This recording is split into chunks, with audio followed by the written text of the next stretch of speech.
నమస్తే welcome to స్వతంత్ర news నేను సోనియారావు బుల్టన్ల ముందుగా హెడ్లైన్ చూద్దాం నేడు అనకాపల్లి జిల్లాలో చంద్రబాబు పర్యటన చోడవరం ఎలమంచిలిలో బహిరంగ సభలు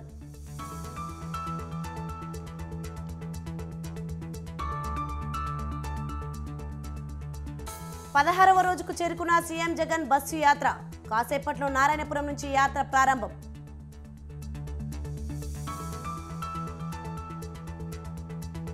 సీఎం జగన్ పై దాడి కేసులో కొనసాగుతున్న దర్యాప్తు అనుమానాస్పద వ్యక్తులు రౌడీ షీటర్లపై నజర్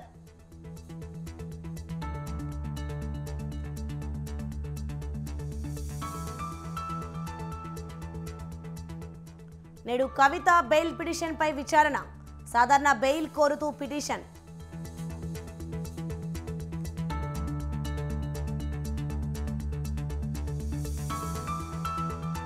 తెలుగు రాష్ట్రాల్లో బానుడి బగబగలు పలు జిల్లాల్లో 42 డిగ్రీలు దాటిన ఉష్ణోగ్రతలు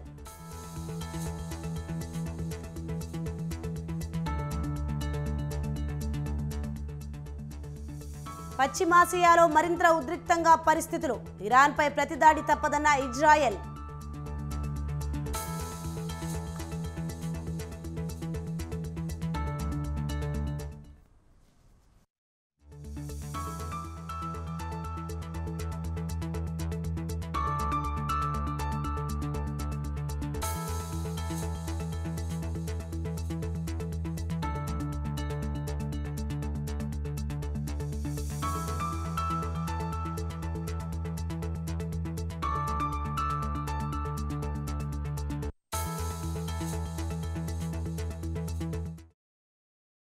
బ్రేకింగ్ న్యూస్ చూస్తున్నాం. హైదరాబాద్ ఐకియా సమీపంలో అర్ధరాత్రి ఓ కారు బీభత్సం సృష్టించింది. మద్యం మత్తులో కారు నడపడంతో రోడ్డుపై నడుచుకుంటూ వెళ్లే వారిపైకి దూసుకెళ్లింది. అనంతరం 4 మోటార్ సైకిళ్లు ఆటోలను ఢీకొట్టింది కారు. ఈ ఘటనలో ఒకరు అక్కడికక్కడే మృతి చెందగా 8 మందికి తీవ్ర గాయాలయ్యాయి. ప్రమాదంపై కేసు నమోదు చేసి క్రాంతి కుమార్ను పోలీసులు అరెస్ట్ చేశారు.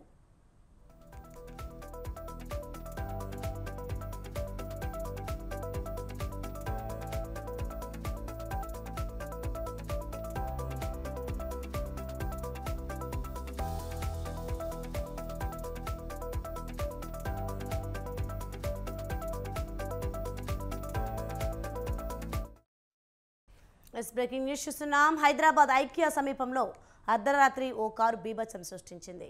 మద్యం మత్తులో కారు నడపడంతో రోడ్డుపై నడుచుకుంటూ వెళ్లే వారిపైకి దూసుకెళ్లింది. అనంతరం 4 మోటార్ సైకిళ్లు ఆటోలను ఢీకొట్టింది కారు.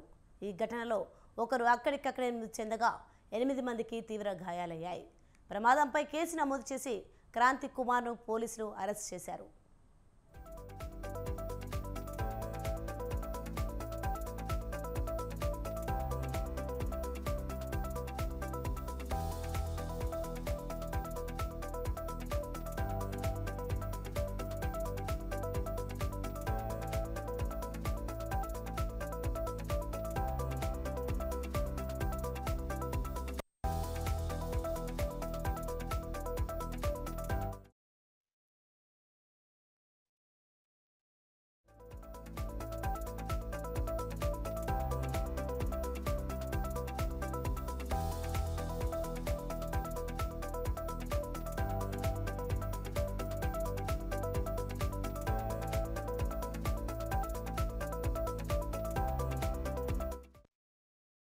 మరొక బ్రేకింగ్ న్యూస్ చూస్తున్నాం. మనం జయశంకర్ భూపాలపల్లి జిల్లా మహాదేవపూర్ పోలీస్ స్టేషన్లో పోలీసుల బదిలీలు సంచలనం సృష్టించాయి.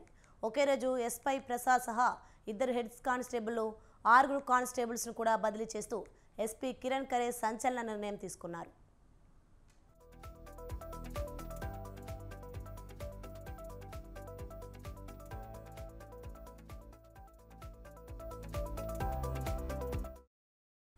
జయశంకర్ భూపాలపల్లి జిల్లా మహాదేవపూర్ పోలీస్ స్టేషన్లో జరిగిన ఘటన ప్రస్తుతం తీవ్ర దుమారంగా మారింది.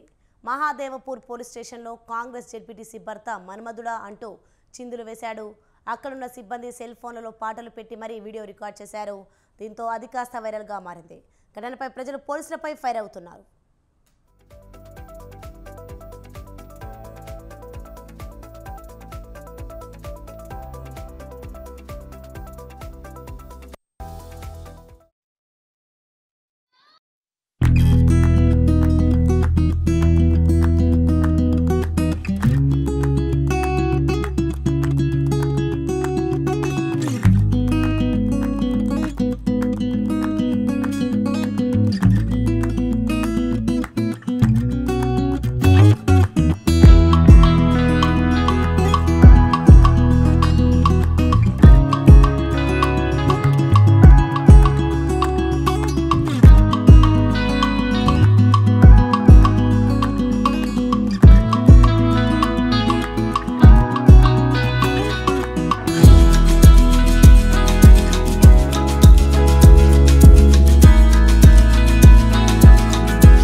కాంగ్రెస్ నాయకులు ఏది చెప్తే అదే పనిని పోలీసులు చేస్తున్నారంటూ పెద్ద ఎత్తున ఆరోపణలు వస్తున్నాయి.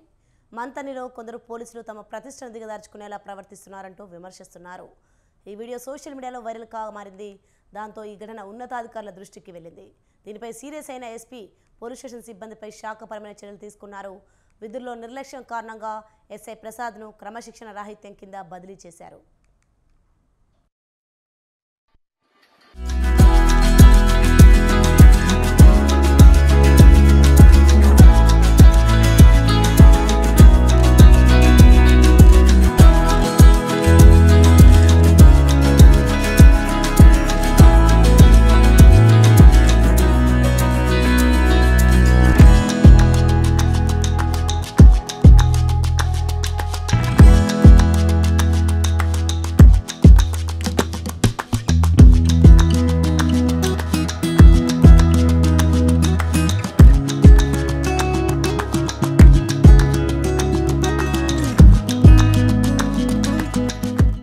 ఇదే అంశంపై మరింత సమాచారం మా ప్రతినిధి సుధాకర్ ఫోన్లలో అందిస్తారు. S Sudhakar. Thank you Soni. Jayashankar Bhupalpally జిల్లాకు సంబంధించి మాదేపూర్ పోలీస్ స్టేషన్ లో నిన్న ఉదయం వాకింగ్ పోయేస్తున్న సందర్భంలో అక్కడ ఉన్న జెడ్పీటీసీ భర్త శ్రీనివాస్ అతను వాకింగ్ పోయేస్తున్న సందర్భంలో పోలీస్ స్టేషన్ లో ఉన్న పోలీసులు కొంతమంది పిలిచి మర్యాద పూర్వకంగా కలిసి పోదామని చెప్పి రావడంతో పాటు అక్కడ కొంతమంది ఇటు కానిస్టేబుల్ వీళ్ళందరూ ఉండి సెల్ ఫోన్లలో పాటలు పెట్టుకొని వింటున్న సందర్భంలో కూడా అక్కడికి వెళ్ళిన ఎవరైతే జెడ్పీటీసీ భర్త ఉన్నాడో శ్రీనివాస్ వేయి అక్కడ ఒక పాటకు మన్మధుడు అనే ఒక సినిమాకు సంబంధించిన పాటలు చూసుకుంటూ జెడ్పీటీసీ భర్త అక్కడ డాన్స్ వేయడం జరిగింది. ఒక డాన్స్ వేయడమే కాకుండా అతను పోలీస్ స్టేషన్ సుమారు నాన్ స్టాప్ ఒక 5 నుంచి 10 నిమిషాల వరకు నృత్యం ఆడుతూ అతనితో పాటు అక్కడ ఉన్న దీనికి సంబంధించి కొన్ని వ్యాయామం కూడా ఇలా చేస్తే మనకు ఆరోగ్యం కూడా బాగుంటుందని చెప్పి చెప్తున్నానని చెప్పడం జరిగింది. ఇదే కాకుండా చూస్తే దీనికి సంబంధించి పూర్తి స్థాయిలో అక్కడ ఉన్న కొంతమంది ఎవరైతే కానిస్టేబుల్స్ ఉన్నారో వాళ్ళందరూ కూడా అతనిపై గిట్టిన వాళ్ళని కాకుండా ఎవరైనా కూడా పై ఒక వీడియో రికార్డ్ చేయడం జరిగింది. ఆ వీడియో రికార్డింగ్ చేసినాక అతను స్టేటస్ పెట్టుకున్నామని చెప్పి పెట్టడంతో పాటు ఇది బయటికి వెళ్ళిందని చెప్పడం జరుగుతుంది. కానీ ఇది కావాలని చేసినట్టు ఉందని చెప్పి అక్కడ ఉన్న జెడ్పీటీసీ కూడా అంటున్నారు. అతను వీడియో తీసుకుంటుంటూ వీడియోలో క్షుణ్ణంగా పరిశీలించి విన్నట్టు కాక ఇక్కడ దొరికిపోయిందని చెప్పి ఒక మాట కూడా వినబడుతుంది. దీంతో పాటు వాళ్ళు కూడా అదే ప్రకారంగా చూసి అయినా కూడా ఈ యొక్క జెడ్పీటీసీ భర్త ఉన్న శ్రీనివాస్ కూడా నిన్న సాయంత్రం కూడా సంజాయించుకోవడానికి ఆయన కూడా ఒక వీడియో రిలీజ్ చేయడం జరిగింది. అతను కూడా చెప్పడం జరిగింది. దీంతో నాకు ఎలాంటి సంబంధం లేదు, నాకు ఒక డాక్టర్ చెప్పారు వ్యాయామం చేయడం ఇట్లా ఎక్సర్సైజ్ కానీ యోగా కానీ ఇలా చేస్తే ఒక డాన్స్ నృత్యం రూపంలో చేస్తే ఇట్లాంటి రోగాలు కూడా ఏమున్నాయని చెప్పి చేయడం వల్ల ఇట్లా నేను చేశానని చెప్పేసి ఆయన సంజాయించుకోవడం జరిగింది. కానీ అక్కడ ఉన్న స్థానికంగా ఉన్న పోలీస్ స్టేషన్ లో ఎవరైతే ఉన్నారో వారు కూడా ఇతని మాటలు నమ్మకుండా పోవడంతో పాటు శ్రీనివాస్ అని చెప్పేసి ఒక హెడ్ కానిస్టేబుల్ ఈ యొక్క వీడియో తీయడం జరిగింది. శ్రీనివాస్ తో పాటు అక్కడ ఉన్న స్థానికంగా ఉన్న ఎవరైతే ఎస్ఐ ఉన్నారో ఎస్ఐ సతీష్ కుమార్ కూడా ఉన్నాడో సతీష్ కుమార్ కూడా నిన్న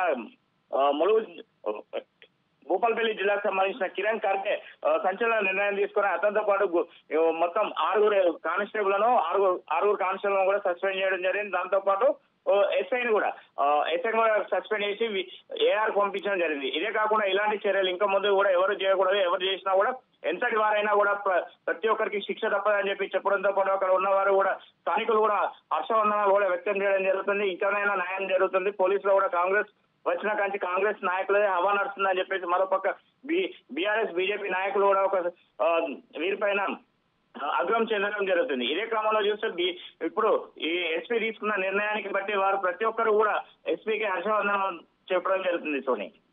thank you Sudhakar.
ED Delhi liquor కేసులో బీఆర్ఎస్ ఎమ్మెల్సీ కవిత రెగ్యులర్ బెయిల్పై స్పెషల్ కోర్టులో విచారణ జరగనుంది.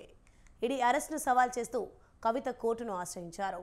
ఈ కేసులో తన పాత్రకు సంబంధించి ఎలాంటి ఆధారాలు లేవని పిటిషన్లో పేర్కొన్నారు. తనపై అక్రమంగా కేసు పెట్టారని చెప్పుకొచ్చారు. నిందితులు ఇచ్చిన స్టేట్మెంట్ ఆధారంగా చేసుకుని తనను లిక్కర్ కేసులో ఇరికించారని కవిత చెప్పారు. తన పాత్రకు సంబంధించి ఎలాంటి సాక్ష్యాలు లేవని పేర్కొన్నారు.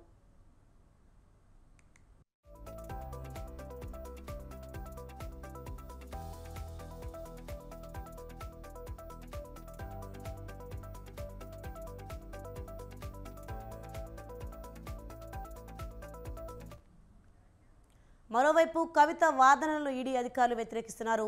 కవిత లిక్కర్ కేసులో కింగ్ పిన్ అని ఆప్ సౌత్ గ్రూప్లకు మధ్య కవిత దళారిగా వ్యవహరించారని ఈడీ అంటోంది. లిక్కర్ స్కామ్లో భాగంగా 100 కోట్ల ముడుపుల వ్యవహారంలో కవితదే కీలక పాత్ర అని చెబుతోంది. ఇండో స్పిరిట్ ద్వారా తిరిగి ముడుపులు కవిత వసూలు చేశారని అంటోంది. కిక్ బ్యాగ్స్ చేరవేతలో కవిత కీలకంగా ఉన్నారని, సాక్ష్యాలు దొరకకుండా కవిత తన ఫోన్లో డేటాను డిలీట్ చేశారని కోర్టు దృష్టికి తీసుకెళ్లారు ఈడీ అధికారులు.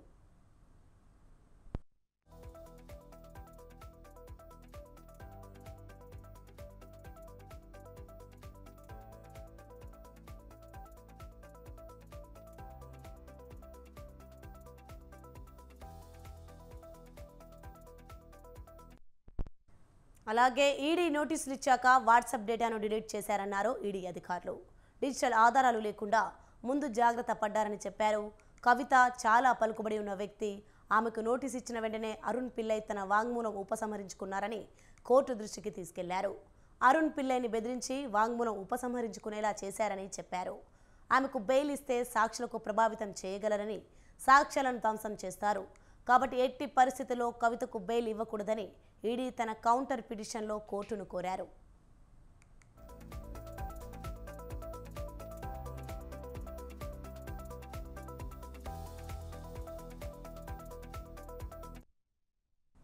ఇదిలా ఉంటే కవితకు మరోసారి చుక్కెదురైంది. లిక్కర్ స్కామ్ కేసులో కవితకు ఈ నెల 23వ తేదీ వరకు జ్యుడిషియల్ కస్టడీని విధించింది రౌస్ ఎవెన్యూ కోర్టు. దీంతో సిబిఐ అధికారులు ఆమెను తీహార్ జైలుకు తరలించారు. 3 రోజుల కస్టడీ ముగియడంతో నిన్న కవితను సిబిఐ అధికారులు ప్రత్యేక కోర్టులో సిబిఐ న్యాయమూర్తి కావేరి బవేజా ముందు ప్రవేశపెట్టారు. ఆ సమయంలో సిబిఐ తన వాదనలు వినిపిస్తూ సాక్ష్యాలను కవిత ముందు పెట్టి విచారించామన్నారు. ఆమె విచారణకు సహకరించలేదని చెప్పింది.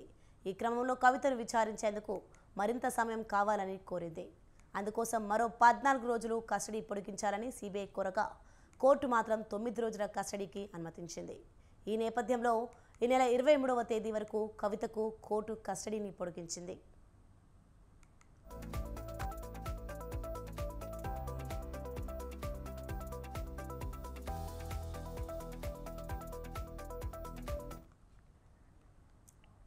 ఇదే సమయంలో కవితపై ప్రత్యేక కోర్టు జడ్జి కావేరి బవేజా ఆగ్రహం వ్యక్తం చేశారు.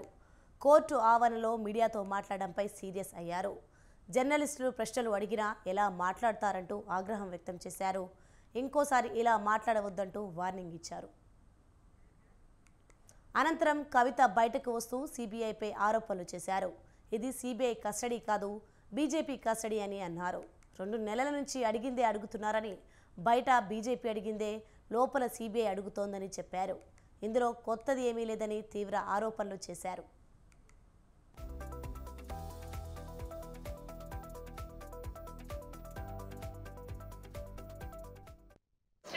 బీజేపీ కస్టడీ బయట బీజేపీ వాళ్ళు మాట్లాడేది లోపల సిబిఐ వాళ్ళు కూడా అడుగుతున్నారు. అడిగిందే అడుగుతున్నారు. 2 నెలల నుంచి నథింగ్ న్యూ.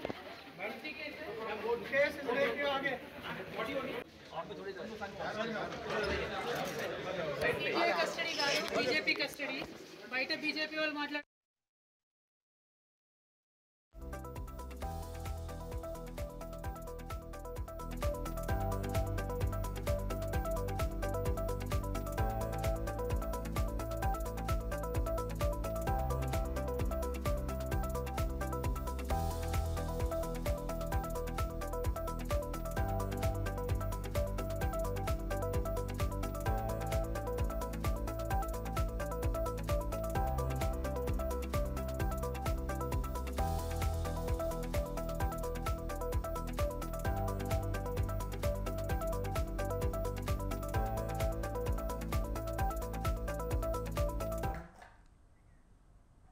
వైసీపీ అధినేత సీఎం జగన్ చేపట్టిన మేమంతా సిద్ధం బస్సు యాత్ర పశ్చిమ గోదావరి జిల్లాకు చేరుకుంది.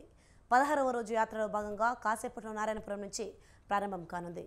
నిడమర్రు గణపవరం మీదుగా ఉండి చేరుకుంటారు.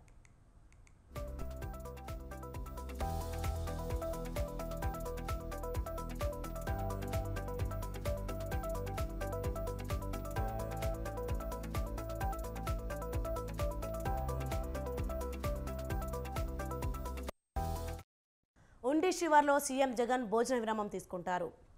అనంతరం అక్కడి నుంచి బయలుదేరి భీమవరం బైపాస్ రోడ్ గ్రంథి వెంకటేశ్వరరావు జూనియర్ కాలేజ్ వద్ద సాయంత్రం 3:30 గంటలకు బహిరంగ సభలో పాల్గొని సీఎం జగన్ ప్రసంగిస్తారు. సభ అనంతరం పిప్పర, పెరవలి, సిద్ధాంతం క్రాస్ మీదుగా ఈతకోట శివార్లో ఏర్పాటు చేసిన రాత్రి బస శిబిరానికి సీఎం చేరుకుంటారు.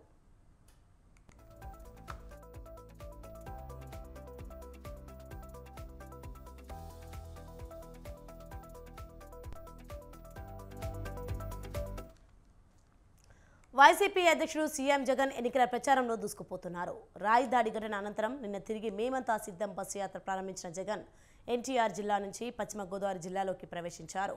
ఇవాళ 16వ రోజు జగన్ బస్సు యాత్రను కొనసాగించనున్నారు. యాత్రలో భాగంగా బస్సు నుంచి కిందకు దిగి ప్రజలతో మాట్లాడుతూ వారి సమస్యలు తెలుసుకుంటున్నారు. వచ్చే ఎన్నికల్లో మళ్లీ అధికారంలోకి రావడమే లక్ష్యంగా జగన్ యాత్ర కొనసాగుతోంది. ప్రజలు కూడా ఆయనకు బ్రహ్మరథం పడుతున్నారు.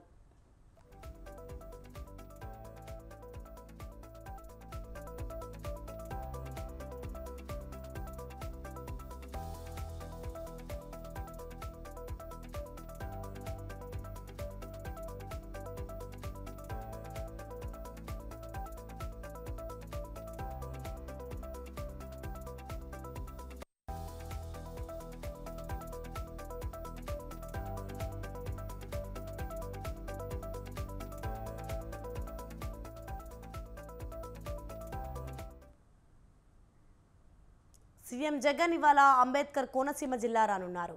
రాత్రి 11 గంటలకు ముఖ్యమంత్రి రావులపాలెం శివార్లోని జాతీయ రహదారికి ఆనుకొని ఉన్న ఈతకోట గ్రామానికి చేరుకుని రాత్రికి అక్కడే బస చేస్తారు. బుధవారం ఉదయం 10 గంటలకు సీఎం జగన్ కోనసీమ జిల్లాలోని వైసీపీ ఎంపీ, ఎమ్మెల్యే అభ్యర్థులతో సమావేశమవుతారు. ఈ భేటీలో జిల్లాకు చెందిన పార్టీ సీనియర్ నాయకులు కూడా పాల్గొంటారు. అనంతరం మేమంతా సిద్ధం బస్సు యాత్ర రావులపాలెం మీదుగా కాకినాడకు బయలుదేరుతుంది.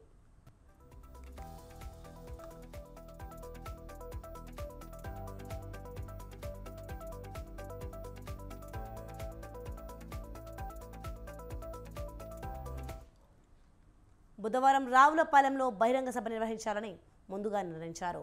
అయితే ముఖ్యమంత్రి జగన్కు గాయమైన కారణంగా షెడ్యూల్లో మార్పులు చేసినట్లు పార్టీ వర్గాలు తెలిపాయి. రావులపాలెం సెంటర్లో సీఎం జగన్ బస్సు నుంచే ప్రసంగించే అవకాశం ఉందని చెబుతున్నారు.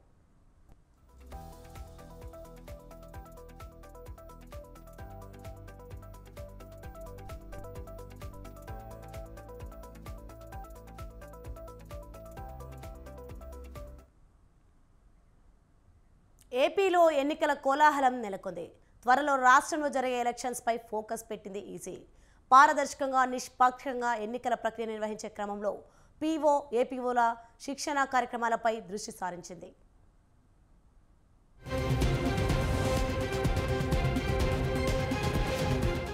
ఏపీలో ఎన్నికల నిర్వహణపై ఫోకస్ పెట్టింది ఈసీ. ఎలాంటి ఇబ్బంది తలెత్తకుండా విజయవంతంగా ప్రక్రియను పూర్తి చేసేందుకు ప్రిసైడింగ్ అధికారులు, సహాయ ప్రిసైడింగ్ అధికారులకు శిక్షణ కార్యక్రమాలు నిర్వహించింది. అత్యంత పారదర్శకంగా, నిష్పాక్షికంగా, ప్రజాస్వామ్య స్ఫూర్తితో ఎన్నికలను నిర్వహించడంలో పీఓ, ఏపీఓల పాత్ర కీలకం కానుంది. ఈ నేపథ్యంలోనే ఈసీ ఈ అంశాలపై దృష్టి సారించింది.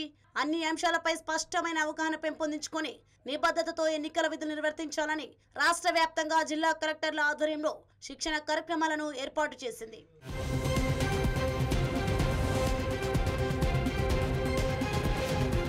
పీఓ, ఏపీఓల శిక్షణ కార్యక్రమాలు అసెంబ్లీ స్థాయి మాస్టర్ ట్రైనర్ల ద్వారా జరిగాయి. అయితే జిల్లా కలెక్టర్లు దగ్గరుండి ఈ కార్యక్రమాన్ని పరిశీలించారు. పవర్ పాయింట్ ప్రెజెంటేషన్, వీడియోల ప్రదర్శన ద్వారా వివిధ అంశాలపై శిక్షణ ఇచ్చారు. పోలింగ్ ప్రక్రియలో ఎలాంటి సమస్యలు ఎదురయ్యేందుకు అవకాశం ఉంది, వాటిని అప్పటికప్పుడు ఎలా అధిగమించాలనే దానిపై వారికి మార్గనిర్దేశం చేశారు. బ్యాలెట్ యూనిట్, కంట్రోల్ యూనిట్, వీవీప్యాట్ల నిర్వహణకు సంబంధించిన వివిధ అంశాలను క్షుణ్ణంగా వివరించారు. అలాగే నిర్వర్తించాల్సిన విధుల పట్ల క్రమశిక్షణతో మెదగాలని, ఆత్మవిశ్వాసంతో పోలింగ్ ప్రక్రియకు సిద్ధమవ్వాలని సూచించారు.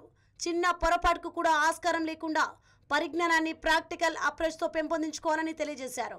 మాక్ పోల్ విషయంలో అప్రమత్తంగా వ్యవహరించాలని, polling station setup, EVM, VVPAT, marked copy, tendered vote, challenge vote, PO diary, PO report తదితరాలపై అవగాహన పెంపొందించుకోవాలని సూచించారు. ట్రైనర్లకు సూచించారు. పీవో, ఏపీఓలు నిర్వహించాల్సిన వివిధ పారాలు, రిజిస్టర్ల విషయంలో జాగ్రత్తగా ఉండాలని, ఎలాంటి గందరగోళానికి తావు లేకుండా ఎన్నికల విధులను విజయవంతంగా పూర్తి చేయాలని శిక్షణ కార్యక్రమంలో వివరించారు.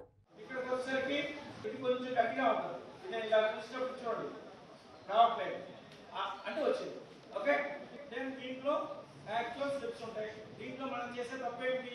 మాక్ పోల్ ఏవైతే ఉన్నాయో ఆ 50+7 57 ఆ 57 బయటికి తీయకుండా లోపటే అట్టుపెట్టి మళ్ళీ ఉన్న ఓట్లన్నీ దీంట్లో ఉంటాయి. అది ఆ తప్పు జరుగుతుంది కదా. సో ఇది దీనికి ఇందాక మీరు ఇవి తీసి మాక్ పోల్ స్లిప్ వేసి స్టాంప్ వేసి వాటన్నింటినీ కూడా బ్లాక్ ఎన్వలప్ వేసే బ్లాక్ ఎన్వలప్ వేసే ముందు మాక్ పోల్ సర్టిఫికేట్ ఫిల్ చేసి వేయాలి. ఓకే, దాన్ని ప్లాస్టిక్ కంటైనర్లో పెట్టి దానికి పింక్ పేపర్స్ వేయాలి.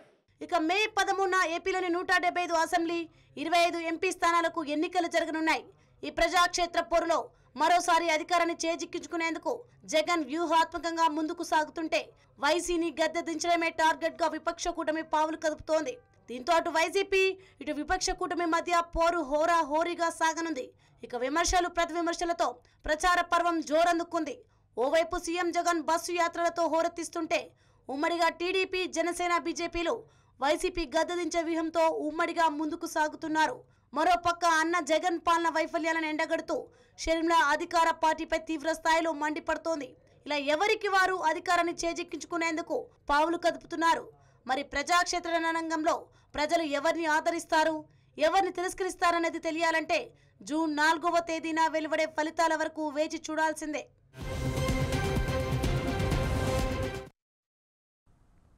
శ్రీకాకుళం జిల్లా టెక్కలిలో జగనన్న ఇళ్ల పట్టాల పంపిణీ చేసి 4 ఏళ్లు పూర్తయినా రెవెన్యూ అధికారులు అమ్ముకుంటున్నారని ప్రజలు ఆరోపిస్తున్నారు.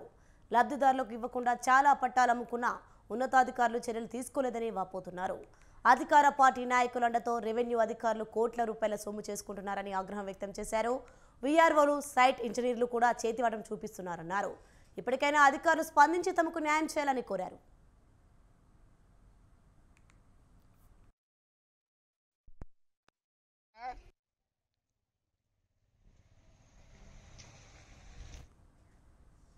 ప్రతి ఎన్నికల్లోనూ మధ్యప్రదేశ్ భారతీయ జనతా పార్టీకి కొండంత అండగా నిలుస్తోంది. అటు ఉత్తరప్రదేశ్, ఇటు మధ్యప్రదేశ్లో మెజార్టీ సీట్లు సాధిస్తే కేంద్రంలో అధికారం దక్కినట్లే అన్న భావన ఉంది. 2014లో నరేంద్ర మోదీ ప్రభంజనం మొదలు కాకముందు నుంచి మధ్యప్రదేశ్లో బీజేపీదే ఆధిపత్యం. గత ఎన్నికల్లో 29 స్థానాల్లో 28 సీట్లు గెలుచుకున్న బీజేపీ ఈసారి క్లీన్ స్వీప్ చేసేందుకు సిద్ధపడుతోంది. గట్టి పోటీ ఇచ్చేందుకు కాంగ్రెస్ సిద్ధం కావడంతో ఈసారి పార్లమెంట్ ఎన్నికల్లో బీజేపీ, కాంగ్రెస్ మధ్య డైరెక్ట్ ఫైట్ తథ్యం.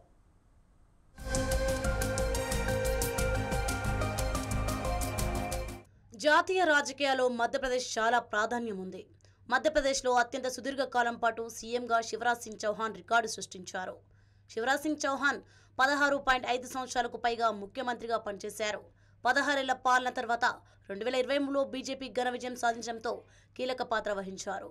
2023 ఎన్నికల తర్వాత చౌహాన్ స్థానంలో కాషాయ దళానికి చెందిన డాక్టర్ మోహన్ యాదవ్ బాధ్యతలు చేపట్టారు.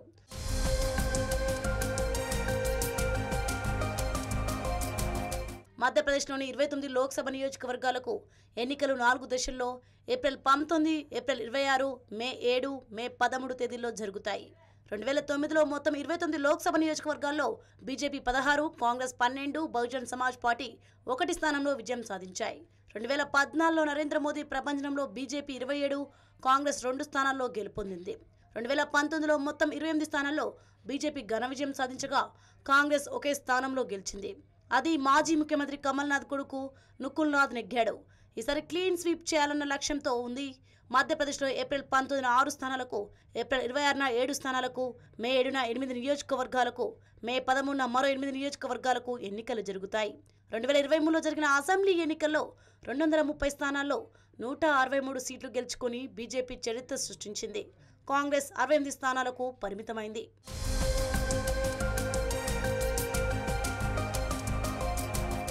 మధ్యప్రదేశ్లో ప్రధాని నరేంద్ర మోదీ హవా కొనసాగుతోంది.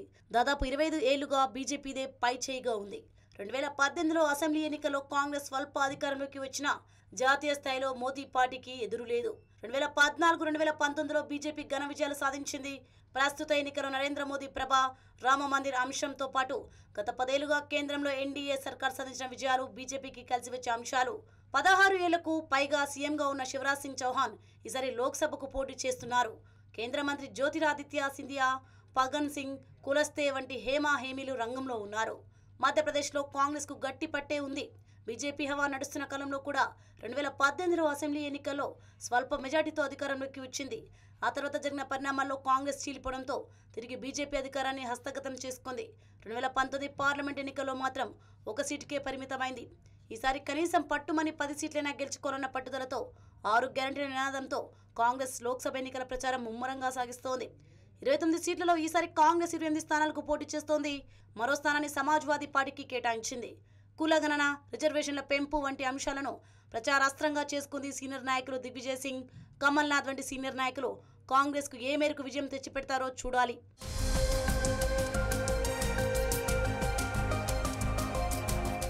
రాజకీయాలే కాదు, మధ్యప్రదేశ్లో సమస్యలకు కొరత లేదు.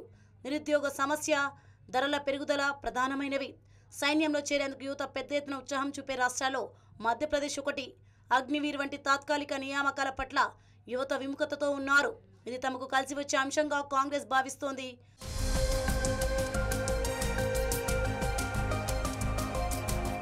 భారతీయ జనతా పార్టీ మాత్రం ప్రచారంలో అప్రతిహతంగా సాగుతోంది. కేంద్రంలో అధికారంలో రావడంతో పాటు మోదీ ప్రకటించిన 400 సీట్లు సాధించాలంటే మధ్యప్రదేశ్లో క్లీన్ స్వీప్ చేయాలని, మొత్తం 29 స్థానాలు గెలుచుకోవాలని మోదీ అండ్ కో ప్రణాళికలు రచిస్తోంది. మధ్యప్రదేశ్ ప్రజలు ఏ పార్టీకి పట్టం కడతారో చూద్దాం. 2 రోజుల్లో కాస్త తగ్గిన గోల్డ్ రేట్లు ఇవాళ మళ్లీ పెరిగాయి. హైదరాబాద్ బులియన్ మార్కెట్లో బంగారం ధరలు మళ్లీ పెరిగాయి. 24 క్యారెట్ల బంగారం రేటు 10 గ్రాములకు ఇవాళ 600 రూపాయల మేర పెరిగి 73,150 రూపాయల వద్దకు చేరింది. ఇక 22 క్యారెట్ల బంగారం ధర 550 రూపాయల మేర పెరిగి 67,050 వద్దకు చేరింది. ఇక ఢిల్లీలో 24 క్యారెట్ల పుత్తడి రేటు తులానికి 73,150 పలుకుతోంది. అలాగే 22 క్యారెట్ల గోల్డ్ రేట్ 10 గ్రాములకు 67,050 వద్దకు చేరింది. బంగారంతో పోటీ పడుతూ వెండి సైతం భారీగా పెరుగుతోంది. వెండి సైతం క్రితం రోజు తగ్గినట్టే తగ్గి ఇవాళ మళ్లీ పెరిగింది. కిలో వెండి రేటు హైదరాబాద్ మార్కెట్లో ఇవాళ 500 రూపాయల మేర పెరిగి 86,000 మార్క్ తాకింది.